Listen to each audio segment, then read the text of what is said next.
নিজে মেরে খায়, আছে না নাই? আছে না?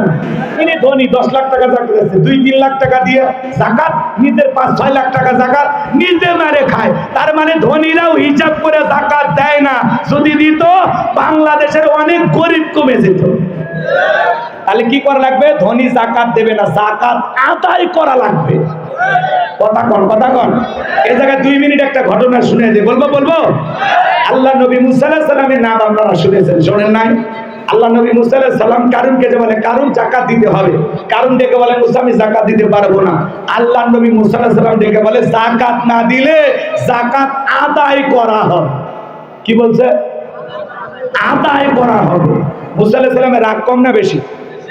যে নবী রেগে গেলে মাথার টুপি ভেদ করে চুল খাড়া হয়ে যায়, এক ঘুষি দিয়ে কীর্তিক দুনিয়ার থেকে বিদায় করেছে। আল্লাহু আকবার বলেন। সেই নবী মুসা আলাইহিস সালাম রাগ টাকার পর কারুন ডেকে বলে, মুসা রে কত টাকা যাকাত দিতে হবে আমাকে একটু বলো। পয়গম্বর ডেকে বলেন, যাকাত দিতে হবে শতকরা 2.5%। বলে ঠিক আছে, আজকের কথা আপনি চলে যান, আমাকে কিছুদিন সময় দেন, হিসাব নিকাশ করে কত টাকা যাকাত হয় আমি একটু দেখি। এই কারণে আল্লাহ পাক এত সম্পদ দিয়েছিল, 70টা উট লাগতো চাবি বহন করতে। চাবি যদি এত হয় তালা কত, আর তালা যদি এত হয় সিন্ধুকে মাল কত, ছোট মাথায় ধরবে না। আল্লাহর পয়গম্বর মুসা আলাইহিস সালাম চলে যাওয়ার পর কারণ এইবার হিসাব নিকাশ করে দেখলো, হাজার হাজার কর্মচারী দিয়া দিনের পর দিন যদি যাকাত দেওয়া হয় এরপরে টাকা ফুরাবে না, এত পরিমাণে যাকাত আসছে। কারণ তখন ডেকে বলে, আমার পক্ষে এত পরিমাণে যাকাত দেওয়া সম্ভব নয়, কারণ এমনি কৃপণ, পায়ে স্যান্ডেল দেয় না ক্ষয় যাবে বলে, গায়ে জামা পরে না ছিঁড়ে যাবে বলে, সেই কৃপণ কি এত টাকা যাকাত দিতে পারে না। সে তখন একটা গভীর ষড়যন্ত্র করলো। এলাকা একটা 2 নাম্বার মহিলা ছিল, নাম হলো সর্দার। এই সর্দার নামের প্রতিটার কাছে যা বলে, সর্দারে তোরে আমি 2 বস্তা টাকা দেব, অ্যাডভান্স হিসেবে 1 বস্তা টাকা আজকে দিয়ে দিলাম, আর আগামী কালকে বড় মজলিসে দাঁড়ায়া একবার শুধু বলবি মুসা নবী দিনের বেলা ওয়াজ করে আর রাতের বেলা আমি সর্দারের সাথে রাত কাটাই, বাস এতটুকু কথা বললে এনাফ, বাকি যা করার আমি করব। এইবার সর্দার যেহেতু 2 নাম্বার মহিলা রাজি হয়ে গেল 2 বস্তার টাকার লোভে। ভালো করে বোঝেন বাজান। এইবার পরের দিন সকালবেলা আল্লাহ নবী মুসা আলাইহিস সালাম হাজার হাজার জনতাকে নিয়ে ওয়াজ করতেছেন, হাজার হাজার জনগণ বৈশা ওয়াজ শুনতেছেন, পয়গম্বর চমৎকার বয়ান করতেছেন, তাওহীদের কথা বলতেছেন, রিসালাতের কথা বলতেছেন, এক আল্লাহর পথে মানুষকে দাওয়াত দিতেছেন। ওই ভরা মজলিসে মুসা নবীর আলোচনা শোনার পর সর্দা নামের সেই মহিলার পাষাণ হৃদয় গইলা চোখ দিয়ে পানি ঝরতেছে। কারণ দেখে বলে, সর্দা আজকে মুসা নবী যে কাজে ওয়াজ করতেছে, তাড়াতাড়ি করে দাঁড়া, তাড়াতাড়ি করে দাঁড়া। বলে আর একটু শুনে, বলে না শুনতে দেওয়া যাবে না। 2 জন লোক পাঠায় দিল, তাড়াতাড়ি সর্দাকে দাঁড় করায় দাও। 2 জন লোক এসে বলে, নেতা গতকাল রাতিতে 1 বস্তা টাকা দিয়েছে, আর 1 বস্তা টাকা রেডি আছে, সাক্ষীটা দিয়া টাকার বস্তা নিয়ে বাড়িতে চলে যাও। সর্দা বলে আর একটু শুনি, বলে না কোনো মতে হবে না। এইবারে 2 জন 2 হাত ধরে ওই ভরা মজলিসে সর্দাকে দাঁড় করা দিল যখন, কারণ লাভ করে দাঁড়ায় বলে, মুসা রে ওয়াজ বন্ধ কর, তাকায় দেখ 2 নাম্বার মহিলা দাঁড়াইছে। মুসা নবী কি জানে মহিলাটা 1 নাম্বার না 2 নাম্বার? রতনে রতন কথাই বলে ডাইরেক্ট বলতেছে, মুসা ওয়াজ বন্ধ কর। আজ যখন আলেম ওলামা হক কথা বলে, সুদের কথা বলে, ঘুষের কথা বলে, জিহাদের কথা বলে, আল্লাহর জমিনে আল্লাহর দ্বীনকে প্রতিষ্ঠিত করতে হবে, কোরআনের সমাজ কায়েম করতে হবে, এই হক কথাগুলো জাতিকে বুঝাইতে যায়। এক শ্রেণীর মানুষ ডাইরেক্ট বলে, হুজুর আপনার ওয়াজ বন্ধ করেন, আপনার ওয়াজ লাইন ছাড়া, হুজুরের ওয়াজ লাইন ছাড়া না, তোমার জীবন লাইন ছাড়া, তুমি একটা তার ছেঁড়া। যারা আজকে আলেমদের কথাই কথা দেয়, ওরাও সমাজের ডিজিটাল কারু, হক কথা বলতে দেয় না। কথা কম। আমাদের আফসোস লাগে ওই জায়গায় বাংলার জমিনে বাণিজ্য মেলার নামে রাত 12টার পরে নর্তকীর গায়ে একটা সুতার কাপড় থাকে না, ওখানে 144 জারি করা হয় না। যারা বাংলার জমিনে তাফসীরুল কুরআন মাহফিলে, ওয়াজ মাহফিলে 144 জারি করে কোরআনের মাহফিল বন্ধ করে দেয়, আমার বিশ্বাস এর জন্ম মুসলমানের রক্ত দিয়ে হতে পারে না, পারে না, পারে না, পারে না। কথা বল। তুমি মুসলমান, কোরআন বন্ধ করো, আল্লাহ হেদায়েত দান করো। আপনারা কি ভয় পান মনে? ঢাকার মানুষ যদি ভয় পায় যাবো কোথায়? চলেন এইবার ভালো করে শুনুন। কারণ ডেকে বলা সবটা তোমার যা বলার তুমি বলো, আমি তোমার সাথেই আছি। খারাপ মহিলা যেখানে, এদের মতো মানুষ সেখানে। ভালো করে বোঝেন বোঝেন বোঝেন, শোনেন শোনেন। নির্লজ্জ বেহায়া নায়িকাদের সাথে সেলফি তোলে, এ কথা বল না, জায়েজ আছে। বেহায়া রাগ করছেন? পরে জীবনের এলাকায় আসবো না। আজকে চান্স পাইছি তো এমন দেওয়া দেব যেন সারা জীবন মনে থাকে। ওয়াজ করলে হবে না, ওয়াশও করা লাগবে। কথা কম। বাতিলের চুলকানি বন্ধ করে জাগা মতো মলম দিয়ে যাবো, একদিনে ভালো হয়। কোরআনের বিরুদ্ধে তোমার অবস্থান কেন? তুমি কে? তুমি দাবি করো আমার বাপ হাজি, আমি মুসলমান, তো সমস্যাটা কি? হক কথা বলে জলে? কোরআনের হক কথা কইলে মুনাফিকের জলে রে বন্ধু, মুনাফিকের জলে। বুঝলেন?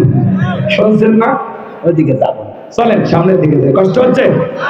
এইবার কারণ ডেকে বলে সপ্তা তোমার যা বলার তুমি বলো, আমি তোমার সাথে আছি। সপ্তা ডেকে বলে কারণ তুমি বসো, আমি যেহেতু দাঁড়িয়েছি বলার জন্য আমি বলবো। এবার সপ্তা ডেকে বলে ও জনগণ শোনো দিয়া মন, আমি জীবনে কোনোদিন মুসা নবীকে দেখি নাই। সুবহানাল্লাহ।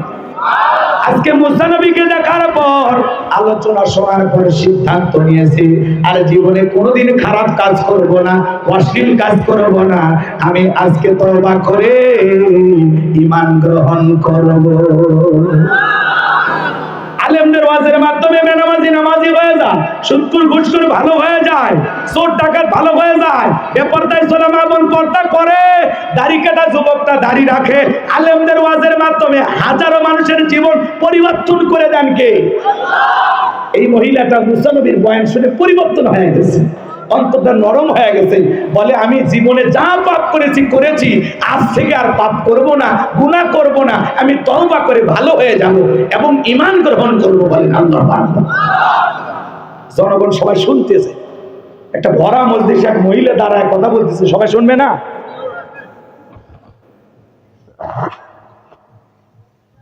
আমার ভাইরা শোনেন, এবার সবটা গতকাল রাত্রির গোপন তথ্য ফাঁস করে দিচ্ছে। এইবার বলতেছে আপনারা শোনেন, এই কারণ কেন লাফালাফি করে আপনারা কি জানেন? এই কারণ গতকাল রাত্রিতে আমার বাড়িতে গিয়েছিল, আমার 2 বস্তা টাকা দিবে বলে ওয়াদা করেছে। অ্যাডভান্স হিসেবে 1 বস্তা টাকা দিয়ে দিয়েছে, আজকে সাক্ষী দেওয়ার পরে আর 1 বস্তা টাকা দেবে। বিনিময়ে ভরা মজলিসে আমাকে এই কথা বলতে হবে, মুসা নবী দিনের বেলা ওয়াজ করে আর রাতের বেলা আমি সর্দারের সাথে রাত কাটাই। কিন্তু আপনাদেরকে সাক্ষী রেখে বলতেছি, মুসা নবীর চরিত্র ফুলের চাইতেও পবিত্র। ওই কারণ হলো আমি সর্দার নিয়মিত ভক্ত। বলেন আল্লাহু আকবার। ومكروا ومكر الله والله خير الماكرين। খেলা কার? যারে দিয়ে সাক্ষী ভাড়া করছে, টাকা দিয়ে কন্ট্রাক্ট করছে, ও বলতেছে নবীর কোনো অপরাধ নাই। কথা কম।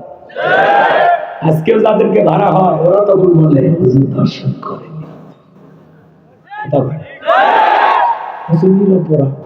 আমরা বুঝি না।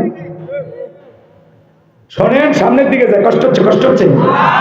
এইবার শোনেন, এই সবদা যখন এই কথা প্রকাশ করে দিল যে গর্ত করেছে নিজের গর্তে নিজেই পড়েছে, গোপন তত্ত্ব যখন জাতির মানুষ জেনে গেল যে নবী মুসা আলাইহিস সালাম নিরপরাধ, আসল অপরাধী, আসল সন্ত্রাস, আসল নাট্যকার, নাট্য অভিনেতা, এই কারণ কথা বলে ঠিক কিনা?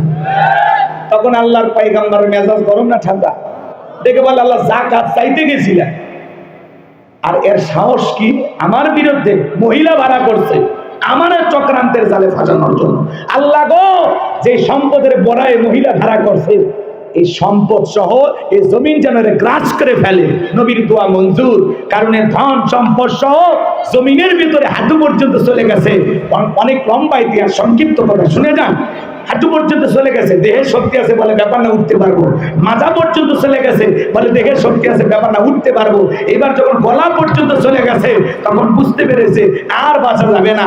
ওই সময় ঠেলাই করে বলতেছে, ও নবী মুসা, ধন সম্পদ যা আছে সব তোমার আর তোমার আল্লাহর, তুমি নিয়ে যাও, জানটা আমার ভিক্ষে দাও। মুসা আলাইহিস সালাম তখন থেকে বলে, আল্লাহুস সামাদ, আমার আল্লাহ হলেন অমুখাপেক্ষী, আমার আল্লাহ শুধু দিয়ে যায়, আমার আল্লাহ কারো কাছ থেকে কিছু নাই না। কারণ তোর সম্পদ সহ আজকে জমিনের ভিতরে গ্রাস হয়ে চলে যা, আর পৃথিবীর ইতিহাসে সাক্ষী থাক, তোর মতো যারা আল্লাহ রাস্তায় সম্পদ বিলাতে চাইবে না, মাল সম্পদের মহাব্বত করে এভাবে জমায় রাখবে, কঠিন কিয়ামতের ময়দানে তুই কারুনের কাতারে আল্লাহ তাদের বিচার করবে। যাকাত দিলে আপনার সম্পদকে আল্লাহ পবিত্র করবেন। যাকাত দিলে ধনীর ধন আরো বাড়ে। সুবহানাল্লাহ। যারা যাকাত না দিয়ে এইভাবে সম্পদ জমা রাখবে, আল্লাহ বলে তাদেরকে আযাবের সুসংবাদ দাও। আপনার এই সম্পদ বিশাল বড় সাপ হইয়া আপনাকে সবল মারবে। আপনি তখন বলবেন, কে রে এত করে কামড় মারিস? আমি তো দুনিয়ার মাল জমা করে রাখছো না, আমি সেই মাল। কথা বলে ঠিক কিনা? আপনার পিঠে শাক দেবে, আপনার মাজায় শাক দেবে, আপনার কপালে শাক দেবে, আপনার সম্পদ দিয়া আপনাকে শাস্তি দেওয়া হবে। এই জন্য আল্লাহর ভয়ে আমরা যাকাত দিতে রাজি আছি তো ইনশাআল্লাহ। আল্লাহ যাদেরকে সম্পদ দিয়েছেন, যেটুকু দিয়েছেন, হিসাব নিকাশ করে বছরে একবার যাকাত দেব। কার ভয়ে? তাহলে মুমিন বান্দার 3 নম্বরে গুণাবলী, ওয়াল্লাযীনা হুম লিযাকাতি ফাঈলুন। মুমিন বান্দাকে আল্লাহ যদি নেশা পরিমাণে সম্পদের মালিক বানায় দেয়, মুমিন বান্দা সক্রিয়ভাবে হিসাব করে করে বছরে একবার যাকাত দেবে। কার ভয়ে? আল্লাহ সবাইকে যাকাত দেওয়ার তৌফিক দান করুন, জোরে বলুন আমিন। যাকাত দিলে খেয়াল করেন সমাজ পরিবর্তন হবে, দুঃখী মানুষের উপকার হবে, দারিদ্র মুক্ত সমাজ রাষ্ট্র দেশ গড়া যাবে। আল্লাহ সবাইকে হিসাব নিকাশ করে বেশি করে যাকাত দেওয়ার তৌফিক দান করুন, জোরে বলুন আমিন। এবার মুমিন বান্দার 4 নম্বরে গুণাবলী, ওয়াল্লাযীনা হুম লিফুরুজিহিম হাফিজুন। মুমিন বান্দার 4 নাম্বার গুণাবলী, নিজের যৌবনটাকে হেফাজত করা, নিজের যৌবনটাকে কন্ট্রোল করা। মুমিনের যৌবন হোটেলে বিক্রি হয় না, পার্কে বিক্রি হয় না। মুমিন কোনোদিন বিয়ের আগে অবৈধ সম্পর্ক করতে পারে না। মুমিনের যৌবন হালাল ভাবে খরচ হবে, হালাল পদ্ধতিতে খরচ হবে। কথা বলেন ঠিক কিনা? মুমিন বান্দার 4 নাম্বার গুণাবলী, এ যুবক, ওয়াল্লাযীনা হুম লিফুরুজিহিম হাফিজুন। 4 নম্বর গুণাবলী, নিজের যৌবনটাকে হেফাজত করা, নিজের যৌবনটাকে কন্ট্রোলে রাখা। মুমিন আল্লাহর ভয়ে তার যৌবনটাকে হেফাজত করবে। কথা কয় না? যৌবনকালে আপনি গুনাহ করতে ভালোবাসেন, আর যৌবনকালের ইবাদত আল্লাহ ভালোবাসে। সুবহানাল্লাহ বলেন। যৌবনকালেই মানুষ শয়তানের ওয়াসওয়াসায় পড়ে বেশি গুনাহ করে। কথা কয়? কিন্তু যৌবনকালের হিসাব নেবেন কে? আরো আল্লাহ। শিশুকালের হিসাব নেবেন না, নেবেন যৌবনকালের। কথা বলে ঠিক কিনা? এই যৌবনকালে লম্বা সময় নামাজে দাঁড়িয়ে থাকা যায়, লম্বা সময় রুকু করা যায়, লম্বা সময় সিজদা দেওয়া যায়। এই ঠান্ডা পানি দিয়ে যৌবন বয়সে ওযু বানায়া আল্লাহকে সিজদা দেওয়া যায়, যা বৃদ্ধ বয়সে সম্ভব নয়। কথা বলে ঠিক কিনা? চাষিমা যদি গরম পানি কইরে দেয়, চাষার ওযু হয়, না হলে চাষা ভয়ে পানি ধার দিয়ে যায় না। কথা কথা। আর যুবক বয়সে ব্যাপারই না। এখনই যদি এক যুবক বলা হয় 1000 টাকা দেবো গোসল কর, 1000 টাকা ব্যয় করে ও পুকুরে যে নামে গোসল করবে। কথা কম ঠিক কি?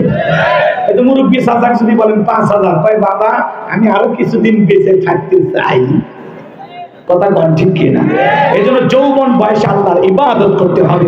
এ যুবক, এই রঙের যৌবন গুনাহ করলে কাটায়া দিলে হবে না। এ যুবক, এই যৌবন কালে আল্লাহর ভয়ে বেশি বেশি ইবাদত করতে হবে। কথা বলেন ঠিক কিনা? যৌবন কালের ইবাদত আল্লাহ ভালোবাসেন, বিদায় আল্লাহকে রাজি খুশি করার জন্য এই যৌবন বয়সে বেশি বেশি নেক আমল করতে হবে, সকল গুনাহ থেকে নিজেকে হেফাজত করতে হবে। আল্লাহর ভয়ে সকল গুনাহ থেকে বেঁচে থাকবো। মুমিনের অন্তরে যদি আল্লাহর ভয় একবার পয়দা হয়ে যায়, ওরে পিটায়াও গুনাহ করানো সম্ভব নয়। সে আল্লাহর ভয় অন্তরে ঢোকানো দরকার আছে না নাই? যুবক, তোদের পায়ে হাত অনুরোধ করি, এ যুবক, হযরত আলী রাদিয়াল্লাহু তাআলা বলেন, তোমরা যৌবনের তারুণে গুনাহ করো, একদিন তোমাদের যৌবন থাকবে না, আমলনামায় গুনাহ ঠিকই লেখা থাকবে। কথা কয় না, কথা কয় না। ওই যে 70 বছর 80 বছরের চাচা, বৃদ্ধ মানুষ, এখন তো চাচার আর কিছুই নাই, বোঝেন নাই? কিন্তু চাচার যখন 22 বছর 25 বছর বয়স ছিল, ওই যে সৈয়ালা নৌকায় চড়ে ওই যে চরের ওই পাশে দায়া, ওই যে কাশফুলের পাশে, ওই যে চাচা গেল গল্প করলো, ওই ভিডিও কিন্তু ফেরেশতাদের কাছে আছে। এ যুবক, এই যাও, যে তুমি উত্তর পাড়ার ওই যে ওই পাশে, ওই যে জানালায় ডাক দিলে সকিনা, ওই যে জানালা খুলে গল্প করলো, ওই যে ভুট্টার ক্ষেতের ওই পাশে, কলার বাগানের ওই পাশে, ওই যে পার্কের ওই যে ফুলের ওই কর্নারে, ওই যে দাঁড়ায় গল্প করলে, ওই ভিডিও কিন্তু আছে। এমনি বলতেছি না, যারা আকাম কম ওরা হুজুর কেমনে দেখলো। তুমি যা করতেছো ভাই, দিনের আলোতে রাতের আধারে, কিরামান কাতিবিন ইয়ালামুনা মা তাফআলুন, দুইজন তো আছে লিখতেছে, কথা কয় নাকি? তোমার আমার ডায়েরি লিখতেছে। আশ্চর্য হয়ে যাবে সেই দিন, সেদিন আমল নামার ডায়েরিটা আল্লাহ হাতে ধরায় বলবে, ইকরা কিতাবাকা, আজকে তোমার আমল নামার কিতাব তুমি পড়ো, তোমার হিসাব দেওয়ার জন্য তুমি নিজেই যথেষ্ট। কথা কয় ঠিক কিনা? এ যুবক, যৌবনের তাড়নায় গুনাহ করা যাবে? যুবক, তোদের পায়ে হাত দিয়ে অনুরোধ করি, আল্লাহকে ভয় করো। আমাদের সমাজে যুবকেরা নষ্ট হয়ে যাওয়ার পিছনে অভিভাবকদেরও কিছু সমস্যা আছে। কথা কেন? একটা ছেলে, বাংলাদেশের যুবক, 16 বছর 15 বছর 17 বছর বয়সে যৌবন পায়, এদিকে খেয়াল করেন। 20-22 বছর হলে ছেলেটার বিয়ে দিয়ে দেন, 25 বছরের বয়সে বিয়ে দেন, বিয়ে দেয় 32 বছর বয়সে, বাকি 16 বছর কি আঙ্গুল চুষছে? কথা বলে না। যে সমাজে বিয়ে সহজ, সেই সমাজে জিনা কঠিন, আর যে সমাজে বিয়েকে কঠিন করা হয়, ওই সমাজে জিনা সহজ। আজকে যুবকদের একটা মোবাইল পাইলে প্রেমিকের সিরিয়াল দেওয়া কঠিন। এক যুবক বলে, কয়টা? কয় হুজুর 150টা। 150? বাবা ভাববেন বিয়ে করবো কয়টা? কয় একটা না, প্রেম করবে কিন্তু বিয়ে করবে না। এরকম ঘটনা আছে না? বাংলাদেশের যুবকেরা প্রেমের দিক দিয়ে বিশ্ব চ্যাম্পিয়ন। মালয়েশিয়ার তরুণী প্রেমের টানে বাগেরহাট, তারপরে কি মিশরের তরুণী প্রেমের টানে নোয়াখালী, কথা বলে। ভারতের মহিলা প্রেমের টানে ঠাকুরগাঁও, আমেরিকার মহিলা প্রেমের টানে ঢাকায়। হাইরে দেশের যুবকের প্রেমের পাওয়ার গো। রাগ করছেন আপনারা? করেন, সমস্যা নেই। যুবক, তোদের পায়ে হাত ধরে যৌবনের পরীক্ষা দিয়েছিলেন আল্লাহর নবী ইউসুফ আলাইহিস সালাম। বলবো রাগ করবেন না তো? শেষ কথাটা বলে দিয়ে যায়, শোনেন। আল্লাহর নবী ইউসুফ আলাইহিস সালাম তাকে নিয়ে যায় জুলেখা, গোপন কক্ষে নিয়ে গেছে, 10টা দরজায় তালাবন্দি করে গোপন কক্ষে নিয়ে যা বলে, দিলে বড় জ্বালা রে পাঞ্জাবিওয়ালা। হুজুর তো কিছুই বোঝে না, হুজুর সবই বোঝে, নারীর ছলা কলা বোঝে না। নারীদেরকে চিনতে হলে কয়েকবার জন্ম নেওয়া লাগে। আকাশের রং ধনু রং যেরকম মুহূর্তে মুহূর্তে পরিবর্তন হয়, নারীদের মনের অবস্থাও দেয়। এরা কারে যে কি বলে ও নিজেও জানে না। রাগ করছেন? চাচা যারা আছেন মন খারাপ করেন না, এই বয়সটা আপনাদের কি আছে? এরপরে যে 3টে গুণ আছে, ওটা আপনাদের দরকার আছে।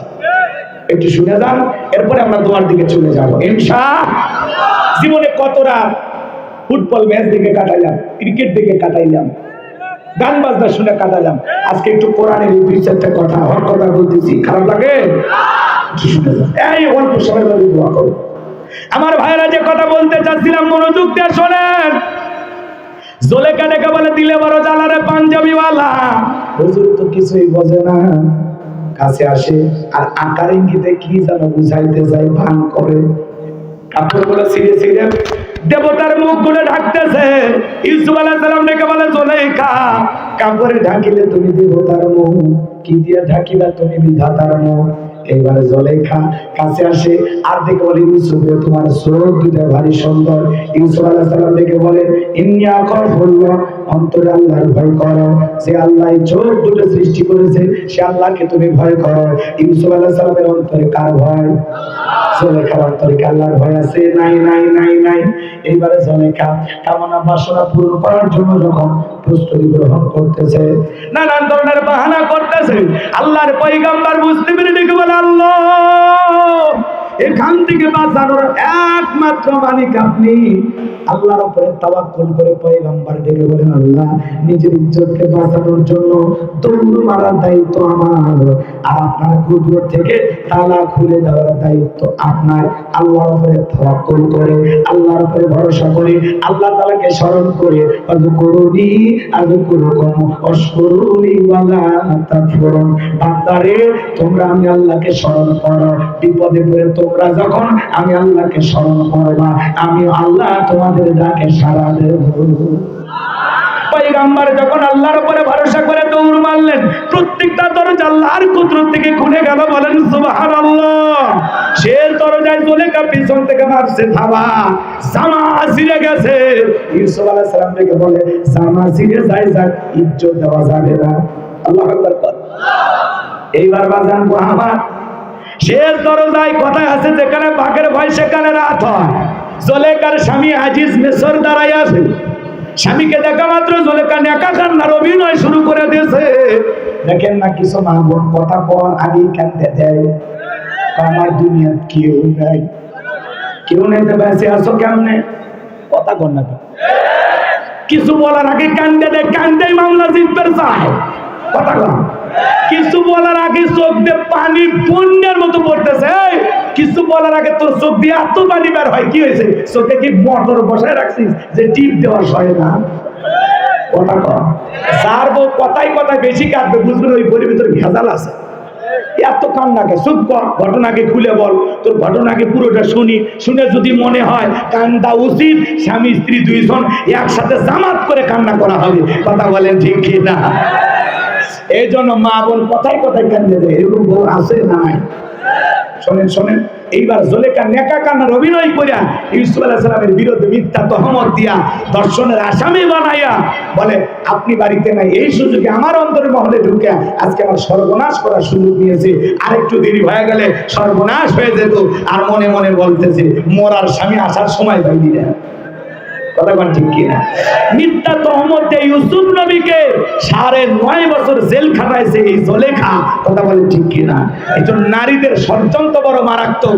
নারীরা যদি কারো বিরুদ্ধে ষড়যন্ত্র করে শয়তানেরও বেল নাই তার কাছে। কথা বলেন ঠিক কিনা? এই জন্য যুবক তোদের পায়ে হাত দিয়ে অনুরোধ করি, পুলিশে ধরলে বাঁচবি, র্যাবে ধরলে বাঁচবি, কিন্তু কোন নারী ছলনার ফাঁদে, প্রেমের জালে, মায়ার জালে, রূপের জালে একবার যদি পাট আটকে যায় ফান্দে পড়িয়া বাঘা কান্দে রে, সারা জীবন কেঁদেও ওই ছলনাময়ী ওই কান্নাগিনীর বিষাক্ত সবল থেকে বাঁচতে পারবি না। ওরা ছেলেদের ভালোবাসে না, ছেলেদের মন নিয়ে ব্যবসা বাণিজ্য করে, ছেলেদের আবেগ নিয়ে খেলা করে। বিশ্বাস করা যাবে না। বিয়ে করে হালাল বইয়ের সাথে ভালোবাসা, পিতা মাতা পছন্দ করে বিয়ে দেবে যেখানে বরকত আছে। পিচ্ছি বেটা, বয়স খুব একটা হয় না, 22-24 বছর বয়স, বাপের কাছে এসে বলে আব্বা উত্তর পাড়া লাঠিকে পছন্দ করেছি, রাজি থাকলে 1 চাপুর না হলে 2 চাপুর। পিতা মাতা রাজি হয় না, পাইলে নিয়ে যায়, ভাগ্যে নিয়ে যা বিয়ে করে। কথা কম আছে আছে।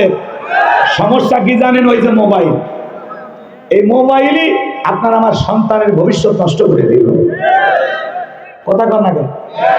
বলবো, রাগ করবেন না তো, মন খারাপ করবেন না তো। যুবক তুমি যার লাগিয়া এমবি ভরো তার তো বাটন ফোন, তুমি যার লাগিয়া এমবি ভরো তার তো বাটন ফোন।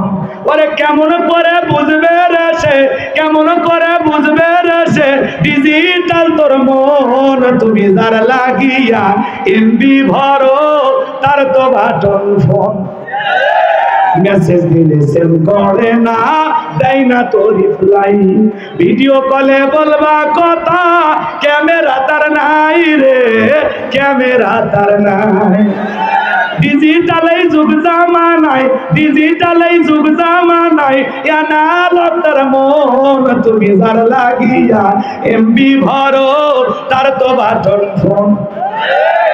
প্রেম প্রীতি ভালোবাসা বিয়ের আগে নয়, মনের মধ্যে রাখো তুমি আল্লাহ তাআলার ভয় রে, পরকালের ভয়। একই গানে আনন্দ আছে, শিক্ষা আছে। কথা প্রেম প্রীতি ভালোবাসা বিয়ের আগে নয়, মনের মধ্যে রাখো তুমি পরকালের ভয় রে, আল্লাহ তাআলার ভয়। তবে তুমি মুক্তি পাবা, তবে তুমি মুক্তি পাবা, তো চোখের আগুন তুমি যার লাগিয়া এমবি ভরো, তার তো বাটন ফোন। এ যুবকে, পিতা মাতা পছন্দ করে বিয়ে দেবে যেখানে বরকত আছে।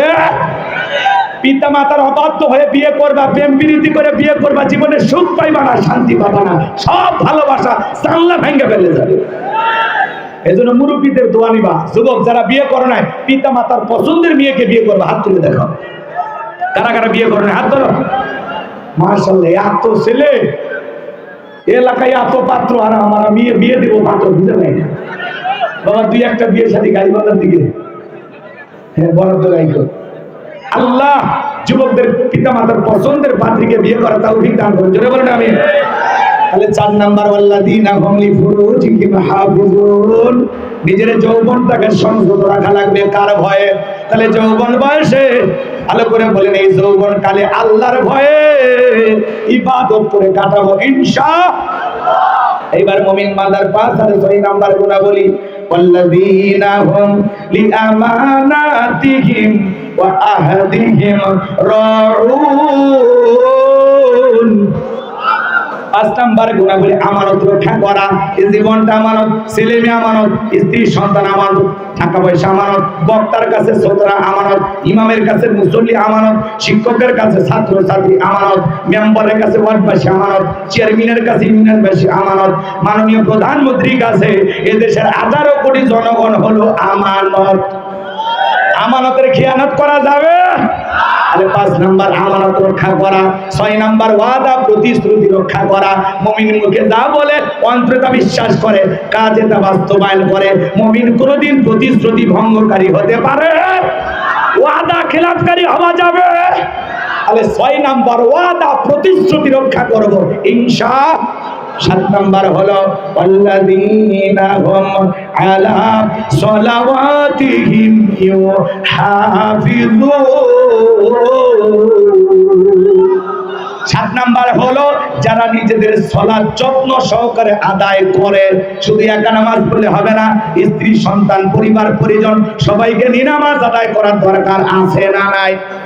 যে ব্যক্তি আসরের নামাজ পড়ে মাগরিব পর্যন্ত মসজিদে মনটা টাঙানো থাকে, যারা যত্ন সহকারে আল্লাহকে সিজদা দেয়, আল্লাহর হুকুম সালাত আদায় করে। 1 নাম্বার গুণাবলী আল্লাহ সালাত দিয়ে শুরু করলেন, 7 নাম্বার গুণাবলী আল্লাহ সালাত দিয়ে শেষ করলেন। তাহলে সালাতের গুরুত্ব সবচেয়ে কম না বেশি? তাহলে একা নামাজ পড়বে, একটা পরিবারের 4 জন সদস্য সবাই যদি নামাজ পড়ে, ভালো লাগে না খারাপ লাগে? জোরে বলেন, ভালো লাগে না খারাপ লাগে? তাহলে সবাইকে নিয়ে 5 ওয়াক্ত সালাত আদায় করব। পৃথিবীর সকল বাবা তারা, যে বাবা নিজের ছেলের হাত ধরে মসজিদে নিয়ে যায়, ছোট ছোট বাচ্চাদেরকে মসজিদে নিয়ে যাবেন, এরা ভবিষ্যতে নামাজ আদায় করবে। আপনি মারা যাবেন, এই মসজিদের আবাদ করবে। কথা কোনা আজকের এই যে ছোট ছোট বাচ্চারা, এরা আগামীর বাংলাদেশ। কথা কোন ঠিক কিনা? আপনাদের ভবিষ্যৎ প্রজন্ম যদি নামাজি বানাইতে চান, তাহলে ছোটবেলা থেকে মসজিদমুখী বানাইতে হবে। ছেলের হাত ধরে স্কুলে নিয়ে যান, কলেজে নিয়ে যান, ইউনিভার্সিটিতে নিয়ে যান, মেলায় নিয়ে যান, শ্বশুর বাড়িতে নিয়ে যান। ওই ছেলেটার হাত ধরে আল্লাহর ঘর মসজিদে নিয়ে যাইতে রাজি আছেন তো ইনশাআল্লাহ? এই 7টা গুণাবলী যদি অর্জন করতে পারেন, আর অনেক কথা আছে, বলার সুযোগ নাই। উলাইকা হুমুল ওয়ারিসুন আল্লাযীনা ইয়ারিসুনাল ফিরদাউস হুম ফিহা খালিদুন। আমার আল্লাহ বলেন, তারাই উত্তরাধিকারী হবেন জান্নাতুল ফেরদাউসের, সেখানে তারা চিরকাল বসবাস করবেন। আল্লাহ কোনোদিন জান্নাত থেকে বের করে দেবেন না। চিৎকার মেরে বলুন সুবহানাল্লাহ। এই 7টা গুণাবলী কারা কারা আমল করবেন একটু হাত তুলে দেখা। আল্লাহ আমাদের সবাইকে সূরা আল মুমিনুনের এই 7টা বৈশিষ্ট্য 7টা গুণাবলী অর্জন করে বাকি জীবন চলার তৌফিক দান করুন। ওয়া আখিরি দাওয়ানা আলহামদুলিল্লাহি রাব্বিল আলামিন। আসসালামু আলাইকুম ওয়া রাহমাতুল্লাহি ওয়া বারাকাতুহু। আর কিছু বলার আছে?